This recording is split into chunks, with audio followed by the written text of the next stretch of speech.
શહેરના ભારતીય જનતા પાર્ટીના શાસકો જે 20 વર્ષથી અમદાવાદ શહેરની ઉપર રાજ કરે છે, ટ્રિપલ એન્જિન સરકારની વાતો કરે છે અને બીજી બાજુ જે પરિસ્થિતિ કે મોતનો મલાજો પણ ના જણાય, આ લોકોને શરમ આવી જોઈએ। અધિકારીઓની મિલીભગત અને શાસકોના ભ્રષ્ટાચારની આ મજબૂત પુરાવો છે।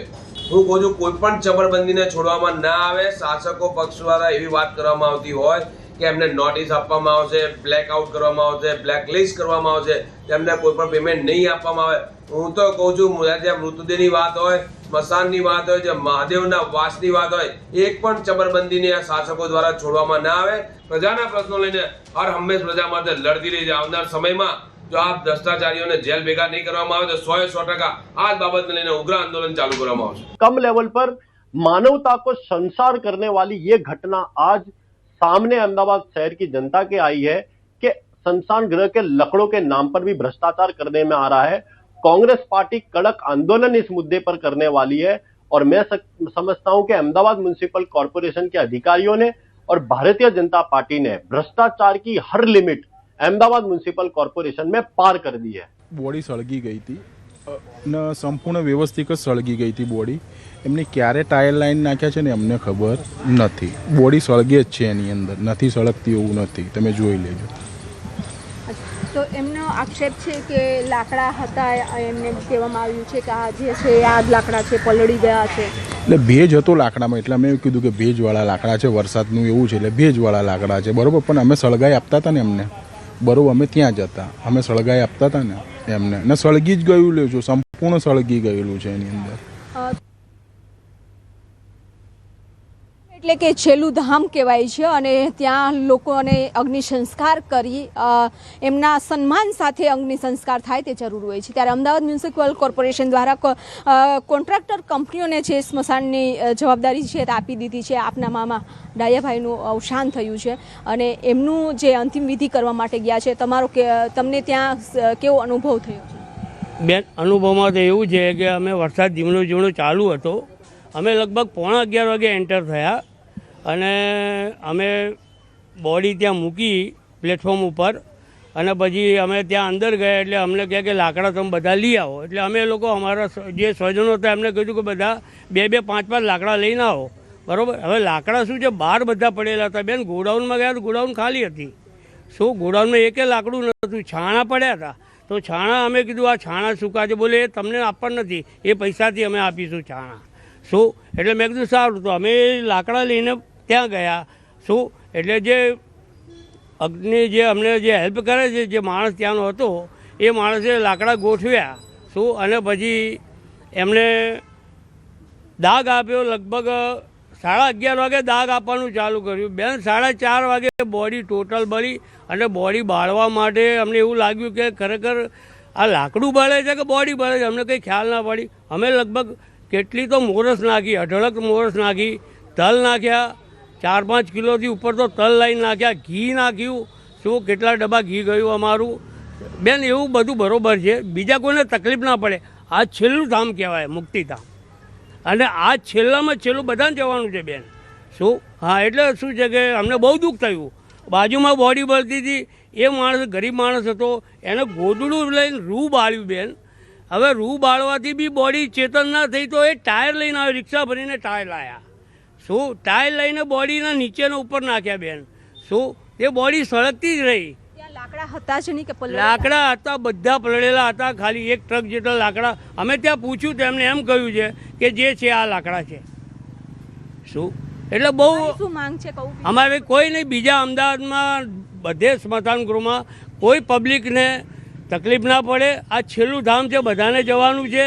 શું હા, એટલે આમાં જરા વધારે ધ્યાન આપે તો બહુ સારું। બિલકુલ, કારણ કે જે રીતે અનુભવ રહ્યો છે કે તેમની સ્વજનને ત્યાં લઈ ગયા હતા, અંતિમ ક્રિયા કરી રહ્યા હતા સ્મશાને, પરંતુ તેમને લાકડા ન મળ્યા। જે લાકડા હતા એ પલળેલા હતા। ત્યારે હવે કોર્પોરેશન દ્વારા છે તે એક્શન પણ લેવામાં આવશે। કોન્ટ્રાક્ટ કંપનીને બ્લેકલિસ્ટ કરવા માટેની પણ આદેશ છે તે આપવામાં આવ્યા છે, પરંતુ આ આવી જે સ્થિતિ થઈ છે એ સ્થિતિ કોઈ સાથે ન થાય તેવી પરિવારજનોની માંગ છે। કેમેરામેન નિલેશ સોસા સાથે વિપુ પટેલ, ન્યૂઝ 18 ગુજરાતી, અમદાવાદ। અમદાવાદમાં રહેતા ડાયાલાલ માડીનું અવસાન થયું છે અને તેમના પરિવારજનોએ આક્ષેપ કર્યો છે કે મોતનો મલાજો સાચવી ન શક્યા અને અંતિમ વિધિ પણ અધૂરી રહી.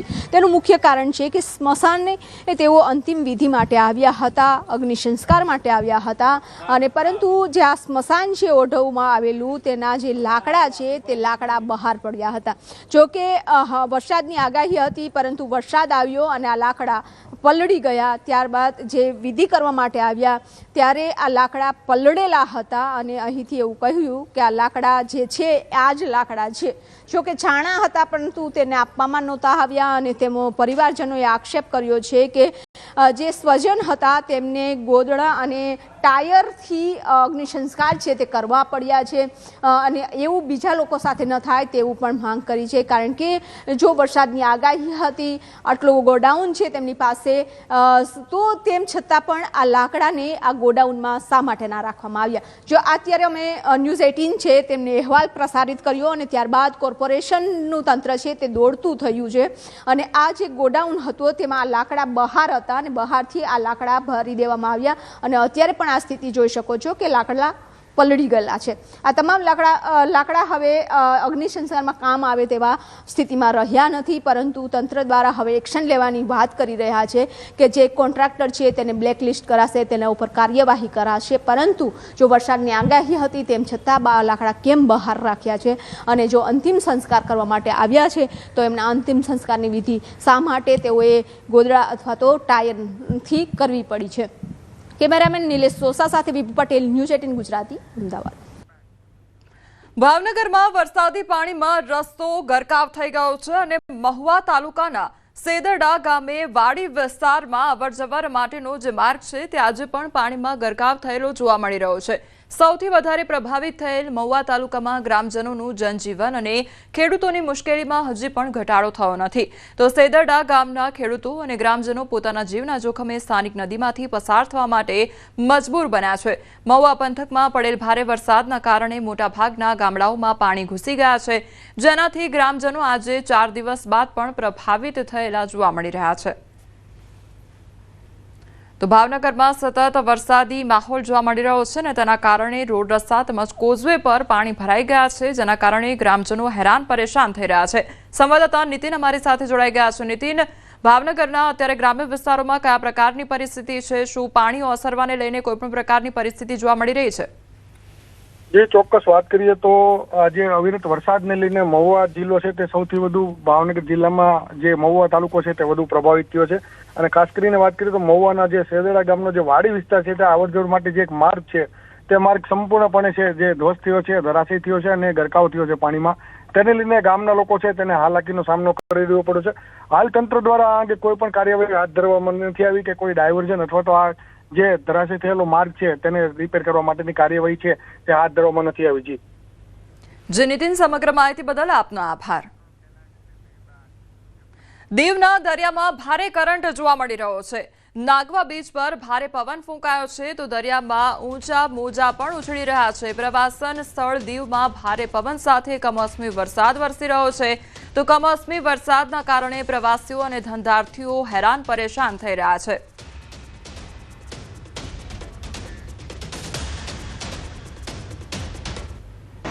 પ્રવાસીઓ નથી આવી રહ્યા એનું કારણ બહુ મોટું છે. આ સાયક્લોન જેવું આવ્યું ને, વાવાઝોડા દરિયામાં વરસાદ જેવું છે ના, દિવાળીના 2-3 દી પછી છે ને આ સાયક્લોન જેવું આવ્યું એટલે પબ્લિકને બહુ મોટી માર પડી, જેથી બહારના આવેલા જેટલા વ્યક્તિ છે ને બધી હેરાન થાય, કેમ કે વરસાદના સાથે વાવાઝોડું છે, વરસાદ છે, હવાઈ છે. હાલ અમે પહોંચ્યા છે પ્રવાસન સ્થળ દીવ ખાતે અને દીવની અંદર ભારે પવન સાથે વરસાદ છે તે વરસી રહ્યો છે. હું આપને સીધા નાગવા બીચના દ્રશ્ય બતાવીશ કે આ નાગવા બીચ છે અને નાગવા બીચ ઉપર ભારે પવન ફૂંકાઈ રહ્યો છે. દરિયાની અંદર ભારે કરંટ છે તે જોવા મળી રહ્યો છે. જોઈ શકાય છે જે પ્રમાણે આ પ્રવાસીઓ છે કે પ્રવાસીઓ દરિયા કિનારે છત્રીઓ લઈ અને માંડ પોતે અહીંથી પસાર થઈ રહ્યા છે. જોકે દરિયાની અંદર ભારે કરંટને લઈ અને ક્યાંક ને ક્યાંક પ્રવાસીઓ હોય કે પછી સ્થાનિક લોકો હોય, આ તમામ છે તે મુશ્કેલીમાં મુકાયા છે. કારણ કે હાલ વેકેશનના હવે થોડું ગણતરીના દિવસો બાકી છે અને પ્રવાસન સ્થળ દીવની અંદર કહી શકાય કે જે ધંધાર્થીઓ છે તેમના માટે આ કમાવા માટેની સિઝન હોય છે. પરંતુ ચાલુ વર્ષે જ્યારે દિવાળીની બેસતા વર્ષ બાદ સતત કમોસમી વરસાદ છે તે વરસી રહ્યો છે અને છેલ્લા 24 કલાકથી પ્રવાસન સ્થળ દીવની અંદર ભારે પવન ફૂંકાઈ રહ્યો છે. દીવની અંદર વરસાદ છે તે વરસી રહ્યો છે અને તેમને કારણે પ્રવાસીઓ પરેશાન થઈ રહ્યા છે. તો સાથે સાથે દીવના ધંધા રોજગાર છે તેમના ઉપર પણ ભારે અસર પડી રહી છે. દિનેશ સોલંકી, ન્યૂઝ 18 ગુજરાતી, દીવ. આ તરફ અમરેલી જિલ્લામાં વરસાદી માહોલ છવાયો છે. રાજુલા, જાફરાબાદ પંથકમાં વરસાદ વરસી રહ્યો છે. જાફરાબાદ, પીપાવાવ, રાજુલા સમગ્ર પંથકમાં અવિરત વરસાદ વરસ્યો છે. સતત વરસાદથી ખેડૂતોની હાલત કફોડી બની ગઈ છે. તો અમરેલી જિલ્લામાં પણ વરસાદી માહોલ જોવા મળી રહ્યો છે. બીજી તરફ ખેડૂતોમાં ચિંતા સતાવી રહી છે. તો રાજુલા અને જાફરાબાદ પંથકના દ્રશ્યો સામે આવ્યા છે.